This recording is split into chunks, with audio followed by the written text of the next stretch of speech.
Buenos días. A continuación estudiaremos el tema atención inicial del paciente politraumatizado. Mi nombre es Juan Carlos Barón, cirujano de tórax. Bienvenidos.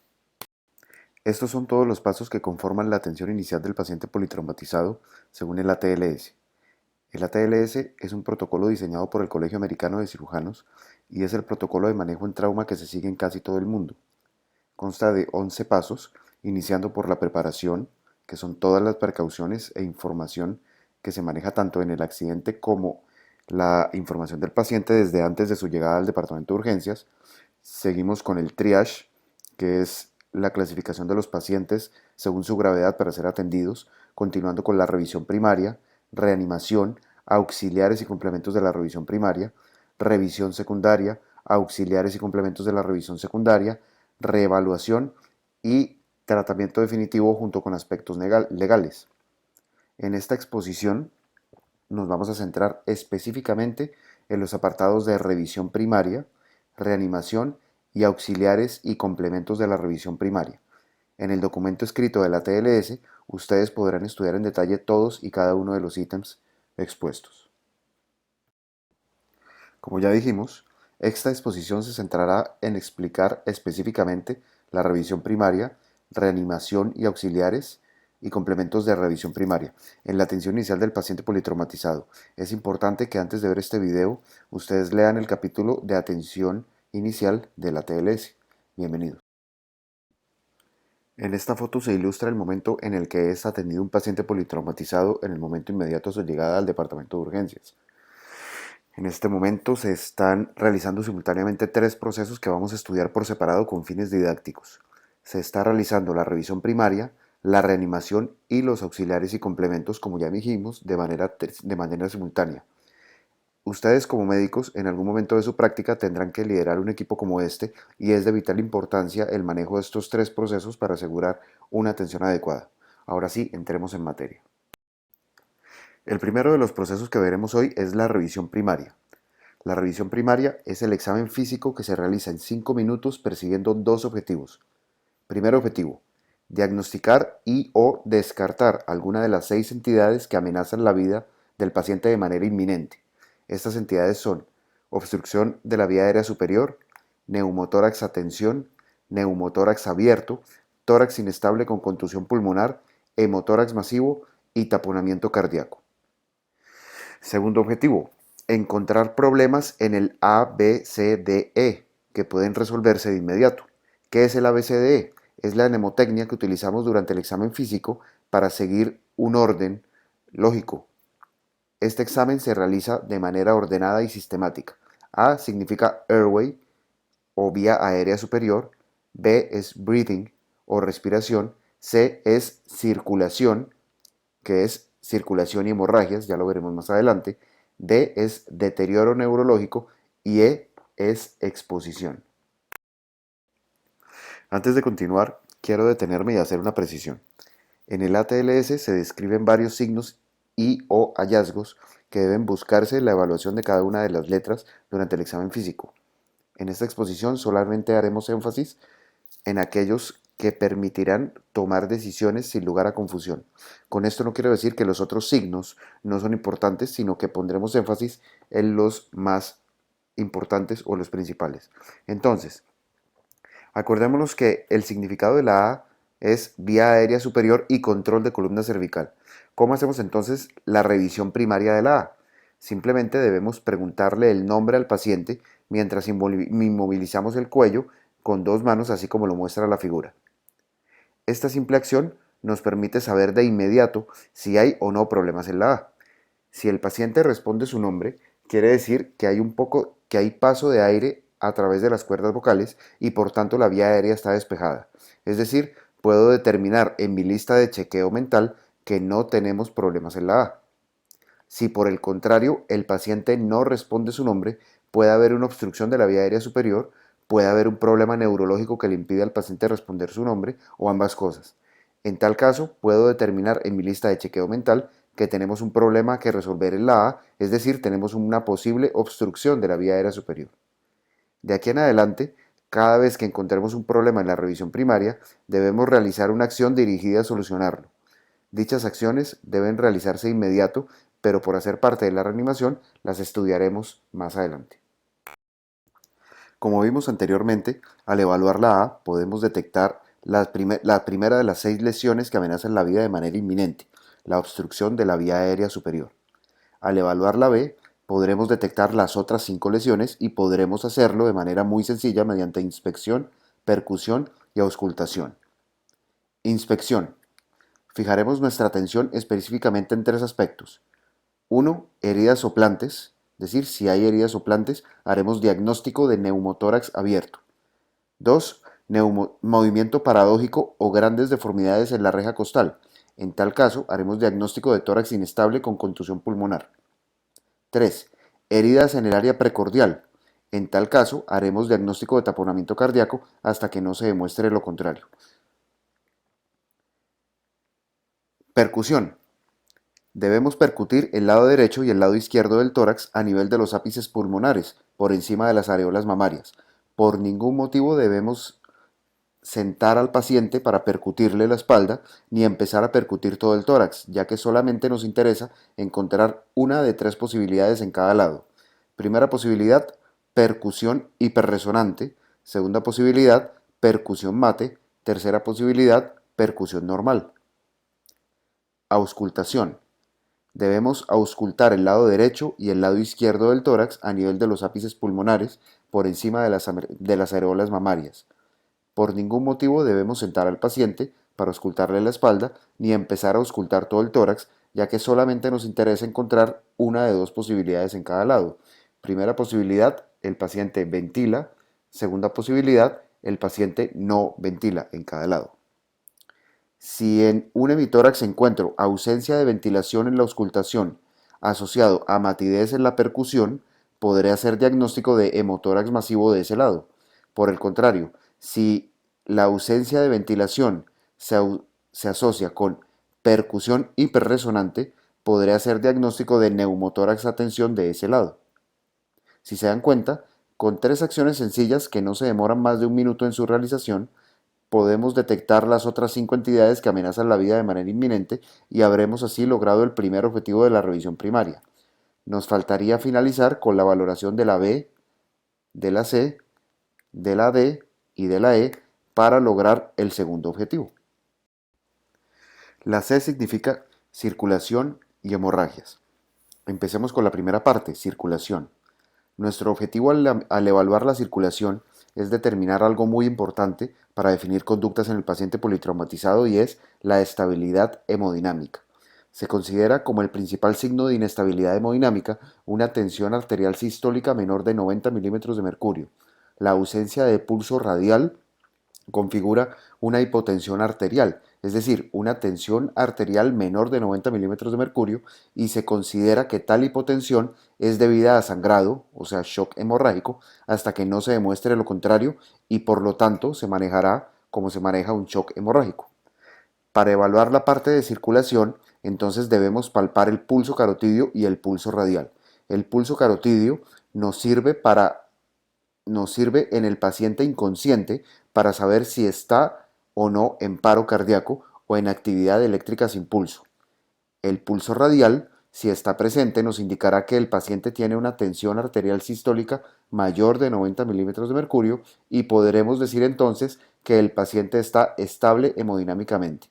Asimismo, si el pulso radial está ausente, podremos decir que el paciente está inestable hemodinámicamente. Seguimos con la segunda parte, que es hemorragias. Las hemorragias pueden ser internas y externas.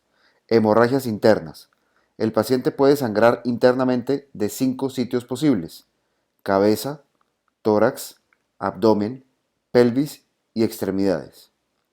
Sangrados internos de la cabeza.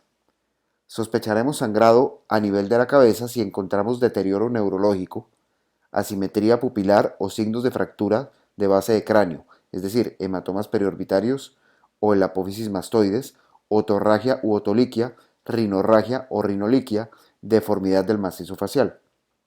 No sobra recordar que, al igual que los puntos anteriores, una vez se establezca la sospecha de un problema, determinaremos en nuestra lista de chequeo mental que hay un problema en la C en el apartado de hemorragia interna a nivel de la cabeza y así tomaremos medidas inmediatas que veremos en la parte de reanimación. Sangrados a nivel del tórax. En la evaluación de la letra B se establece claramente si hay o no un sangrado intratorácico importante, es decir, si hay o no un hemotórax masivo. Sangrados intraabdominales. Con el paciente consciente se puede sospechar un sangrado intraabdominal si se encuentran signos de irritación peritoneal a la palpación. En el paciente inconsciente se determinará si hay o no hay sangrado intraabdominal a través de un ECOFAST. El ECOFAST, que es una ecografía que se realiza en el departamento de urgencias y puede hacerla el médico general entrenado, y evalúa tanto el pericardio, permitiendo saber si hay o no líquido intrapericárdico, como los diferentes compartimentos intraabdominales en donde se puede acumular líquido. Es un examen que dura aproximadamente 1 minuto en su realización. Puede pasar que no podamos definir en la revisión primaria si hay o no un sangrado intraabdominal, por ejemplo, en un paciente inconsciente con politraumatismo y no tenemos el recurso del ECOFAST. En tal caso, si el paciente está inestable hemodinámicamente, se asumirá que hay un sangrado intraabdominal hasta que no se demuestre lo contrario. Si por el contrario el paciente está hemodinámicamente estable, determinaremos en nuestra lista de chequeo mental que hay un problema en la C, en la parte de hemorragias internas a nivel abdominal, que está por resolverse y resolveremos la duda en la revisión secundaria. Sangrados de la pelvis. Se sospechará sangrado intracavitario en la pelvis si encontramos pelvis inestable. Por cada centímetro de separación en los puntos de estabilización de la pelvis, que son la sínfisis púbica, las articulaciones sacroilíacas y las tuberosidades isquiáticas, se considera que hay una pérdida de sangre de 1.2 litros, es decir, si hay fractura en dos puntos de estabilización, con separación de 1 centímetro cada una, tendremos una pérdida de sangre de 2.4 litros. No se deben hacer maniobras de libro abierto para determinar si hay inestabilidad pélvica. La pelvis debe evaluarse solamente a través de la inspección, de esa manera pues sospecharemos pelvis inestable si encontramos hematomas perineales, sangrado uretral, deformidad evidente en la pelvis o evidencia de segmentos óseos y o sangre en el tacto rectal. En hombres, el no lograr palpar la próstata en el tacto rectal también se considera como signo sugestivo de pelvis inestable. Las fracturas de los puntos de estabilización se podrán detectar en la radiografía de pelvis que hace parte de los auxiliares y complementos que veremos más adelante. Sangrado de las extremidades. El sangrado de extremidades es fácil de diagnosticar a través de la inspección, ya que se observa un aumento del perímetro de la extremidad con respecto a la contralateral. Si hay lesión arterial, se evidenciará ausencia de pulso distal y palidez de la extremidad. Otro posible hallazgo es el síndrome compartimental, que consiste en el aumento de presión de los compartimentos del brazo o de la mano distales a la lesión y la causa es isquemia. Hemorragias externas. Las hemorragias externas son fácilmente visibles. D significa déficit neurológico y se evaluará eliminando la respuesta pupilar, la escala de coma de Glasgow, la movilidad y sensibilidad de las 4 extremidades. E significa exposición. Se deberá desvestir completamente el paciente y evaluar la parte posterior, llevando a cabo una maniobra de movilización con 3 personas. Una inmovilizando la cabeza, otra con una mano en el hombro y la otra mano en la cadera, y la tercera persona con una mano en la cadera y la otra en la rodilla del paciente, como se muestra en la foto. Cuando el paciente es volteado, el otro examinador inspecciona la parte posterior del cuerpo, realiza palpación de la columna vertebral desde la cabeza hasta el sacro y realiza tacto rectal. Luego del tacto se colocan las placas para la radiografía cervical, torácica y de pelvis. Se coloca al paciente en decúbito supino, se toman las placas, se repite la maniobra de movilización una vez más para retirar las placas. Durante la revisión primaria nos dedicamos a encontrar mediante un examen físico los 6 problemas que amenazan la vida del paciente de manera inminente y a encontrar problemas que pueden solucionarse de manera inmediata. En la reanimación, lo que haremos es Llevar a cabo acciones generales y acciones específicas. Las acciones generales ayudarán a mantener al paciente con vida y deben aplicarse a todo paciente politraumatizado. Las acciones específicas se hacen cada vez que se encuentra un problema específico dentro de la revisión primaria. Medidas generales de reanimación. Como dijimos antes, son medidas que se aplican a todo paciente politraumatizado. Primera medida, oxígeno. Todo paciente politraumatizado debe recibir oxígeno con flujos altos y la mayor FiO2 posible. Su administración dependerá del estado de la vía aérea, es decir, si el paciente tiene o no una vía aérea segura. Se considerará que el paciente tiene una vía aérea segura si el paciente tiene un Glasgow mayor de 8 y además en la revisión primaria no se encuentra signos de obstrucción de vía aérea superior. En tal caso, se administrará oxígeno a través de una máscara facial con bolsa de no reinhalación conectada a una fuente de oxígeno a 10 litros por minuto. Si no se dispone de máscara facial con bolsa de no reinhalación, se deberá administrar a través de un Venturi al 60%. Segunda medida, líquidos endovenosos. Todo paciente politraumatizado deberá recibir al ingreso al departamento de urgencias un bolo de 2000 centímetros cúbicos de lactato de Ringer tibio a través de dos yelcos tamaño 14 o 16 cortos, instalados cada uno en una de las venas del brazo, lo cual permitirá que el bolo pase en un promedio de 3 a 5 minutos, 1000 centímetros por cada brazo. En el momento de canalizar el paciente, antes de pasar los líquidos, se deberá obtener muestra de sangre para estudios de laboratorio, cuadro hemático, hemoclasificación, toxicología y embarazo. Tercera medida, evitar hipotermia.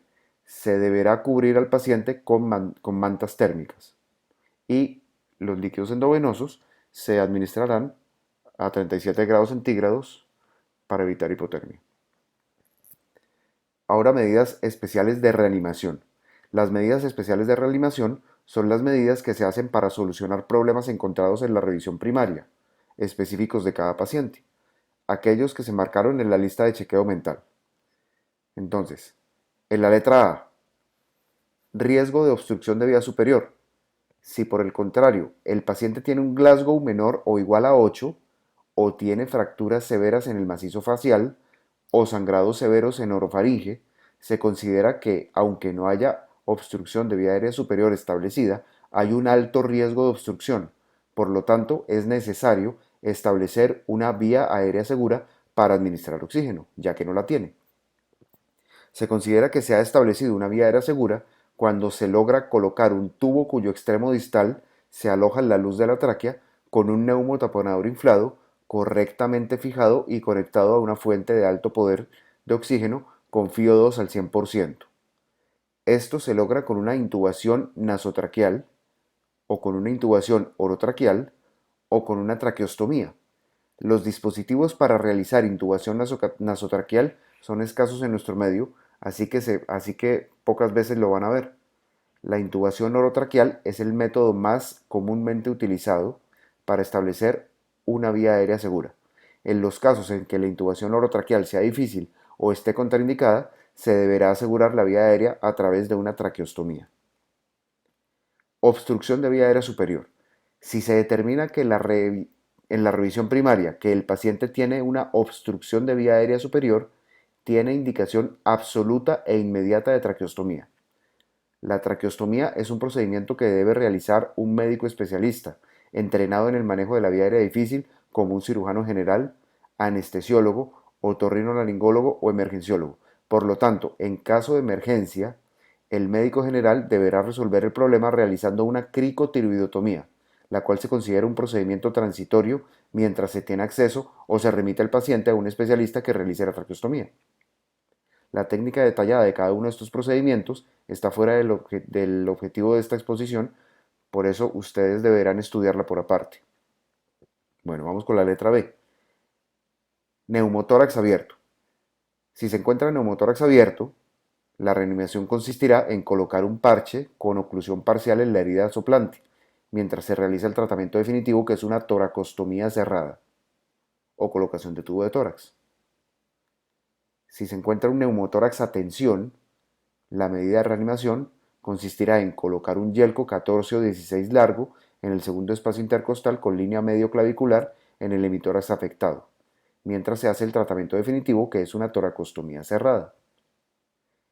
En caso de hemotórax masivo, se realizará una toracostomía cerrada del hemitórax afectado y una autotransfusión, mientras se llama al especialista, al cirujano general, para el tratamiento definitivo, que consiste en una toracotomía para detener la fuente de sangrado. En caso de tórax inestable con contusión pulmonar, se deberá instaurar una vía aérea segura y pseudoanalgesia severa con el objetivo de eliminar dolor torácico y empezar ventilación mecánica. En taponamiento cardíaco, se deberá en todos los casos llamar al cirujano general. Si no hay disponibilidad de cirujano en el momento, el médico general deberá realizar una pericardiocentesis si se diagnostica taponamiento cardíaco tipo 2. En el capítulo de trauma de tórax, es otro video, se estudiarán en detalle todas estas entidades. También se puede estudiar en el escrito o el manual de la ATLS, que está a disposición de todos en internet. Letra C. Circulación. El manejo de líquidos después del primer bolo de 2000 centímetros cúbicos dependerá del estado de shock que el paciente presente clínicamente. El manejo de líquidos según el estado de shock del paciente se estudia en el capítulo de shock de la TLS y deben estudiarlo. Hemorragias internas. Hemorragia en la cabeza. Si en nuestra lista de chequeo mental marcamos un problema en la C, en la parte de hemorragia interna a nivel de la cabeza, la acción que debemos realizar es llamar o remitir al neurocirujano. Hemorragia interna en tórax. Eso se estudió en la parte anterior. Hemorragia interna en abdomen. Si se sospecha sangrado intraabdominal o si se tiene sospecha sin confirmar de sangrado intraabdominal en paciente inestable, hemodinámicamente, se deberá llamar o remitir al cirujano. Esa es la acción de reanimación que estamos llevando a cabo. Sangrado en la pelvis. Si se determina que hay sangrado en la pelvis, o hay pelvis inestable, la acción de reanimación consistirá en amarrar una sábana alrededor de la pelvis del paciente mientras se llama o se remite al ortopedista para fijación pélvica con tutor externo. Sangrado en extremidades. Si se determina sangrado en extremidades, se deberán tomar radiografías de los miembros fracturados y en caso de fractura, estas se deberán inmovilizar y llamar o remitir al ortopedista. Si se detecta ausencia de pulso distal, la acción de reanimación consistirá en llamar o remitir al cirujano general. Hemorragias externas. Todas las hemorragias externas se deberán cubrir con gasas, excepto las heridas de cuero cabelludo, las cuales deberán ser suturadas. Las heridas con sangrados severos o pulsátiles deberán manejarse con compresión. Nunca el médico general las deberá tratar con torniquete ni con pinzamiento de vasos. Solo se aplicará torniquete en caso de amputación traumática de un miembro. En la letra D, en caso de detectar algún problema en la letra D, se llamará o se remitirá al neurólogo o al neurocirujano. En la letra C, se deberá cubrir al paciente evitando hipotermia, como lo vimos anteriormente. Los auxiliares y complementos son aquellas ayudas y dispositivos que utilizamos para optimizar el manejo inicial. Monitorización. Se deberá hacer monitorización continua con visoscopio, electrocardiografía continua, pulsoximetría y capnografía. Radiografías. Se tomarán solamente radiografías portátiles en el departamento de urgencias en la cama del paciente. No se deberá trasladar al paciente al departamento de radiología ni hacer traslados de cama. Se deben tomar radiografía cervical AP, cervical lateral, radiografía AP y de pelvis AP, todas portátiles. Sondas. A todo paciente politraumatizado debe colocársele sonda nasogástrica y sonda vesical, excepto si hay signos sugestivos de fractura de base de cráneo, en cuyo caso se contraindica la sonda nasogástrica y podrá colocarse sonda orogástrica. En caso de encontrar signos de pelvis inestable o de fractura uretral, se contraindica la sonda vesical, en cuyo caso se deberá llamar al urólogo o cirujano general para la realización de una cistostomía. Bueno, no sobra recordar que la revisión primaria, reanimación y auxiliares y complementos se aplican de manera simultánea. Posterior a ello se procede a realizar la revisión secundaria, que es otro examen físico. En este caso es un examen físico completo, de la cabeza a los pies, en busca de lesiones o problemas que no amenazan la vida del paciente de manera inminente y no han sido manejados en la primera fase. Los auxiliares y complementos de la revisión secundaria son los exámenes y dispositivos que podrán usarse de manera no urgente para optimizar la atención del paciente en la segunda fase. En el ATLS, todos esos temas se pueden estudiar en detalle. Espero que se hayan aclarado dudas, se hayan fijado conocimientos con la anterior exposición. Muchas gracias.